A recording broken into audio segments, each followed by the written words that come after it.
Hi guys, welcome back to my channel. For those of you who are new here, my name is Amber. Today we are talking about April's TBR. Again, same as every month, that just doesn't feel right to be saying that it's April's TBR, but here we are. I'm going to be using my trusty TBR jar. I did add quite a few new prompts into this, so it is a very full jar. Hopefully we get some of those new prompts because I felt like I was getting the same prompts every single month. But anyway.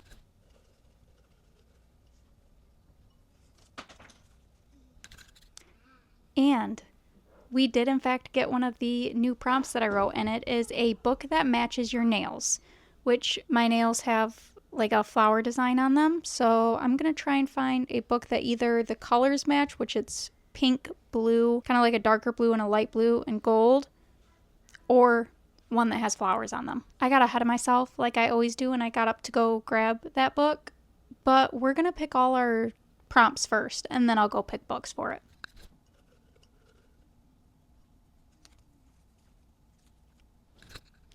I was nervous I was gonna get this prompt, and it's a book you've been putting off.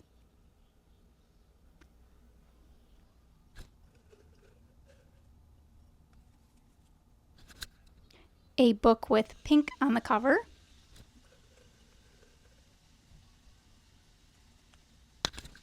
I accidentally grabbed two, and we're going to go with both of them. A book from your favorite genre. A book with food on the cover. I'm not going to lie, I don't know if I have any that have food on the cover, but we'll see. This was another one I was scared I was going to get, and it's Your Longest Book. A popular book. And the final one is a book with a number in the title. So we have 8 prompts. I'm going to go pick those 8 books, and then I'll come back and we'll talk about them. So there are 2 prompts that I'm torn between 2 books with. So we're going to get those out of the way first. And the first one's going to be Your Longest Book. And that's between The Priory of the Orange Tree, which the actual story is 804 pages. But I'm torn between this and Empire of the Vampire by J. Kristoff. Because while that one has 804, this one has 733. But I'm going to Google word count between these because Empire of the Vampire's pages are a lot thinner, they're bigger, and the wording is a lot smaller. So I'm thinking that Empire of the Vampire might actually have a higher word count than Priory of the Orange Tree does. Okay, so Priory of the Orange Tree does still win with an approximate word count of 260,000, while Empire of the Vampire has an estimated 225,592 words. So surprisingly, with the size difference between these, like Priory of the Orange Tree just looks so much thicker, but it actually didn't beat it out on word count as much as I thought it would. I really thought this one had a chance. With how many more words it looks per page, but I mean, I guess putting them up side by side, Priory of the Orange Tree does still look dramatically bigger. So, with that being said, Priory of the Orange Tree wins out for my longest book, and we'll go ahead and read the synopsis on this. The House of Berethnet has ruled Innis for 1,000 years. Still unwed, Queen Sabrin the Ninth must conceive a daughter to protect her realm from destruction, but assassins are getting closer to her door. Ede Durian is an outsider at court. Though she has risen to the position of lady-in-waiting, she is loyal to a hidden society of mages. Ede keeps a watchful eye on Sabrin, secretly protecting her with forbidden magic. Across the Dark Sea, Tane has trained to be a dragon rider since she was a child, but is forced to make a choice that could see her life unravel. Meanwhile, the divided East and West refuse to parley, and forces of chaos are rising from their sleep. So this is probably one of the oldest books on my TBR at this point. This also could have went for a book that you've been putting off, because this is intimidating. And I know that there's more books in the series, and they're all thickums like this. So the other one that I am kind of torn between the two is a book with food on the cover, which the more I think about it, I pretty much already know what I'm going to go with. But my 2 choices were Before the Coffee Gets Cold by, I'm not going to lie, I'm not even going to attempt that. I'm just not. I know I'm going to say it wrong, and I don't want to say it wrong. This one basically is like a back alley little coffee shop in Tokyo where when you get the coffee, it's kind of magical in the sense that you can go back in time. And so it says, in a small back alley of Tokyo, there is a cafe that has been serving carefully brewed coffee for more than 100 years. Local legend says that this shop offers something else besides coffee, the chance to travel back in time. Over the course of one summer, 4 customers visit the cafe in the hopes of making that journey. But time travel isn't so simple, and there are rules that must be followed. Most important, the trip can last only as long as it takes for the coffee to get cold. So this is one that I've been wanting to read pretty bad for a while, and I don't know why I haven't picked it up. But I picked this one because it does have coffee. I know that's not technically food, but they're my prompts. I can kind of change them if I want to. But the thing that I think I will end up picking is Promises and Pomegranates by Savar Miller, because this does have pomegranates on the front. Which, I mean, technically I guess is more food, but like, where's the fun in that? This one says, Elena, to most, Cal Anderson is a villain, harbinger of death, keeper of souls, frequenter of nightmares. Dr. Death, Hades incarnate. They say he stole me, usurped my fiancé, and filled the cracks in my heart with empty promises, imprinted his crimson fingerprints on my psyche, and tried to set me free. They're not wrong per se, except it was my choice to stay.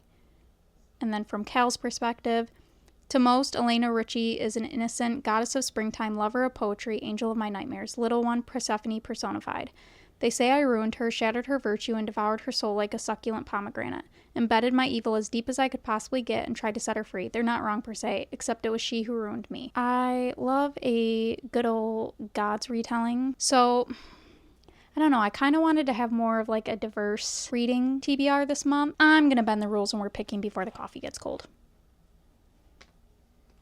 Then, moving right along onto the ones that I had no trouble picking. The one that is a book with pink on the cover, I'm picking A Fragile Enchantment by Alison Saff. This one is a Regency era book, and it is YA. This one is about a girl who is able to stitch magic into her outfits. She's a seamstress. And every time she does that, though, it kind of takes a little bit out of her, and she knows that soon enough it's going to come to an end, but she wants to set her family up before that happens. And she ends up getting the honor to be the seamstress for the royal wedding, but then she is caught kind of in like a compromising situation with their emotions between her and the prince on what a gossip columnist notices this and blackmails her into getting her to find the secret within the royal family, or else he's going to release an article about this which will ruin her reputation. So that sounds interesting. Another one that I've been wanting to read, and I feel like this cover is perfect for spring. Then for a popular book, another one I've been putting off for a very long time is The Fine Print by Lauren Asher. This one is part of like a standalone series. It's called the Dreamland Billionaire series, and each one follows a different brother where their grandpa, it's pretty much like a knockoff Disney. Their grandpa is, I don't know if he actually passed away or is getting ready to pass away, but in the will it is said that they each boy has to complete like a task that the grandpa had set for them in order to get their inheritance. And this one is we're following Rowan, and he's in the business of creating fairy tales, theme parks, production companies, 5-star hotels. Everything could be all mine if I renovated Dreamland. My initial idea of hiring Zara was good in theory, but then I kissed her. Things spiraled out of control once I texted her using an alias. By the time I realized where I went wrong, it was too late. People like me don't get happy endings, not when we're destined to ruin them. And then this is Zara's perspective. After submitting a drunk proposal criticizing Dreamland's most expensive ride, I should have been fired. Instead, Rowan Kane offered me a dream job. The catch, I had to work for the most difficult boss I'd ever met. Rowan was rude and completely off limits, but my heart didn't care, at least not until I discovered his secret. It was time to teach the billionaire that money couldn't fix everything, especially not us. I'm just now putting 2 and 2 together that this is the Rowan Kane that I keep seeing all over TikTok. I see this a lot in like top boyfriend lists, so that makes me excited to get to this, okay? Then we have a book you've been putting off. That is Shadow and Bone by Leigh Bardugo. I'm very late to the game in this one. YA fantasy. This was made into a Netflix show. I'm pretty sure it only got like 2 or 3 seasons though, and then it got canceled. Unfortunate. I did start watching this, but then I was like, you know what? You should probably read the books before you watch the TV show. So this one says, Soldier, Summoner, Saint. Orphaned and expendable, Alina Starkov is a soldier who knows she may not survive her first trek across the Shadowfold, a swath of unnatural darkness crawling with monsters, but when her regiment is attacked, Alina unleashes dormant magic not even she knew she possessed. Now Alina will enter a lavish world of royalty and intrigue as she trains with the Grisha, her country's magical military elite, and falls under the spell of the notorious leader, the Darkling. He believes Alina can summon a force capable of destroying the Shadowfold and reuniting their war-ravaged country, but only if she can master her untamed gift. As the threat to the kingdom mounts and Alina unlocks the secrets of her past, she will make a dangerous discovery that could threaten all she loves and the very future of a nation. So this is a trilogy, and then after that, there's the Six of Crows duology, which is set in like the same universe, but not the same time, I don't think. But yeah, again, very late to the game on this one. I've been putting this off for a very long time. I see very mixed reviews on this whole entire series. You either love it or you hate it. Then we have the fun one that I was really hoping I'd get today, and that is the book that matches my nails. And with that, I'm going Daughter of the Moon Goddess by Sulin Tan. I feel like this one matches my nails pretty well. The colors are pretty much spot on, and it has flowers all over the cover. Again, a perfect one that I think matches spring vibes very well. This one, growing up on the moon, Xingyin is accustomed to solitude, unaware that she is being hidden from the feared celestial emperor who exiled her mother for stealing his elixir of immortality. But when Xingyin's, I really hope I'm saying that right, magic flares and her existence is discovered, she is forced to flee her home, leaving her mother behind. Alone, powerless, and afraid, she makes her way to the Celestial Kingdom, a land of wonder and secrets. Disguising her identity, she seizes it as an opportunity to learn alongside the Emperor's son, mastering archery and magic even as passion flames between her and the prince. Xingyin embarks on a perilous quest, confronting legendary creatures and vicious enemies across the earth and skies. However, when treachery looms and forbidden magic threatens the kingdom, she must challenge the ruthless celestial emperor for her dream, striking a dangerous bargain in which she is torn between losing all she loves and plunging the realm into chaos. This is a duology. I believe the second one's out now. I'm pretty sure it is. I've had this on my TBR for like 3 years now, maybe even longer. One of the first books I bought when I got back into reading. That's irrelevant. Then we have a book from your favorite genre, which is fantasy, romantasy. Really like me a romantasy, I just don't really know. This one, and I'm very excited for this. I bought this solely for the cover, and